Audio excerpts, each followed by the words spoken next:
Today we're going to take a look at the Revolution of 1800. And if you clicked on this video and you were thinking, man, I can't wait to learn about some revolution, one thing you need to keep in mind is the fact that it was not an actual revolution.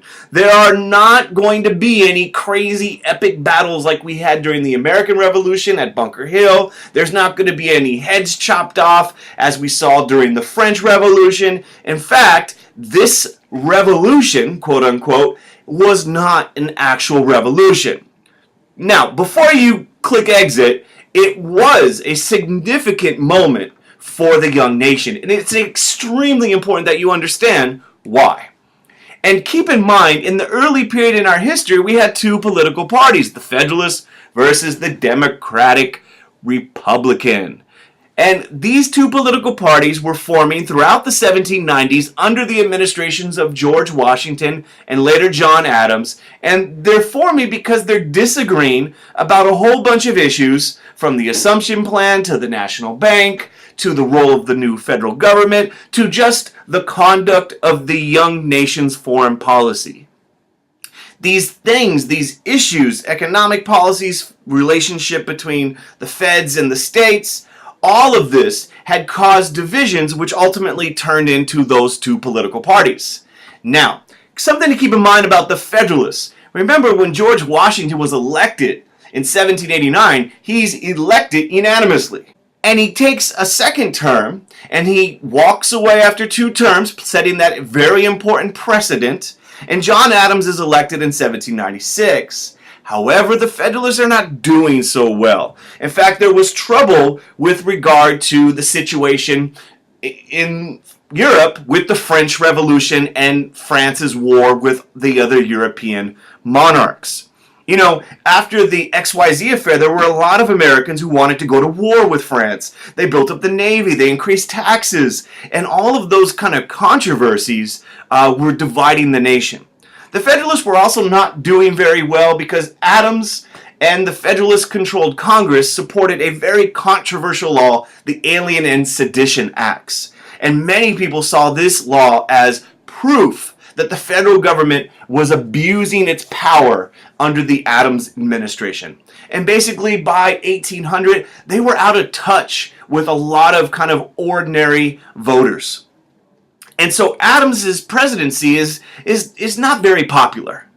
Now, even more so than the popularity of this young man in high school. Look at these glasses. If you want to think about unpopular, think of that image. Now back to the lecture.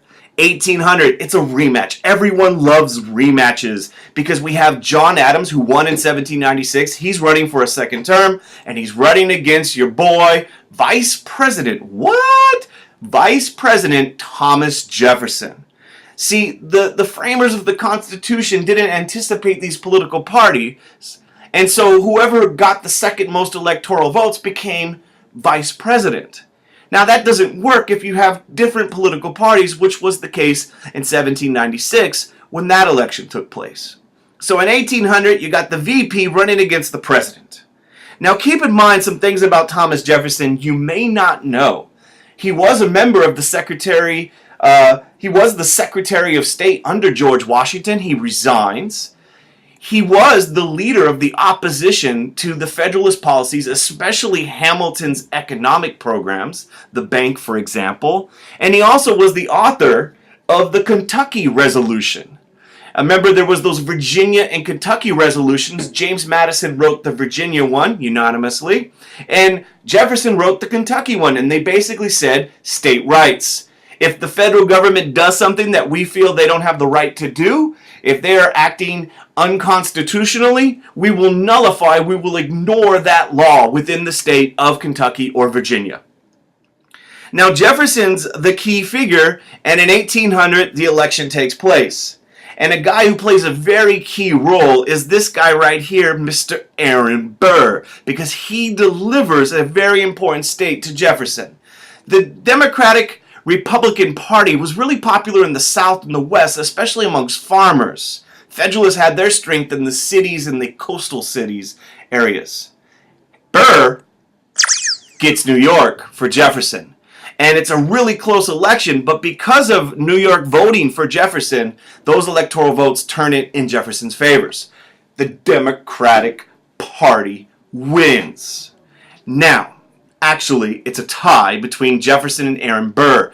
They both get the same number of electoral votes. And under the Constitution, that means the election goes to the House of Reps. And the House of Reps is dominated by the Federalists, including a guy who works behind the scenes, Alexander Hamilton, to help give Jefferson the presidency. They seem to think that he would be a better president, a more moderate or willing to work with type president than Aaron Burr. Keep that in mind when Aaron Burr shoots Alexander Hamilton later on. Now, why is it referred to as the Revolution of 1800? We haven't killed anyone. There's been nothing that typically pops up when we think of revolution, and the reality is the big idea is this. When I was talking to Jefferson, he told me two things. One, it's the peaceful and orderly transfer of power between political parties.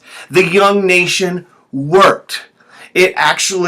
The people accepted the results. The Federalist Party relinquished office. They transferred political party, and the young nation is able to do so. The Constitution was working, and one political party takes office for the very first time. The second reason, and this is really Jefferson, he's the one who calls it the Revolution of 1800, is he believed that his victory in 1800 returned to the original spirit of 1776. That the election of the Jeffersonian Democratic Party showed that the Republican experiment, that republicanism and democracy, this experiment that America was doing, that we were returning to those roots which we fought for in 1776 during the American Revolution. So you have this peaceful transfer of power. In fact, when Jefferson gives his inaugural address, he says, we are all Republicans, we are all Federalists, kind of bridging this gap. Well, let's work together, peaceful opposition. We could oppose one another, but we are one nation. All right, that's going to do it for today. Hopefully you learned something about the Revolution of 1800. If you liked the video, click that button that shows you care. Hit that thumbs up button. And if you haven't already done so, subscribe to the channel. Tell your friends, tell your grandparents. They're probably sitting at home. Let them get their learn on by subscribing to Joe's Productions and getting them on the internets. And as always, peace out.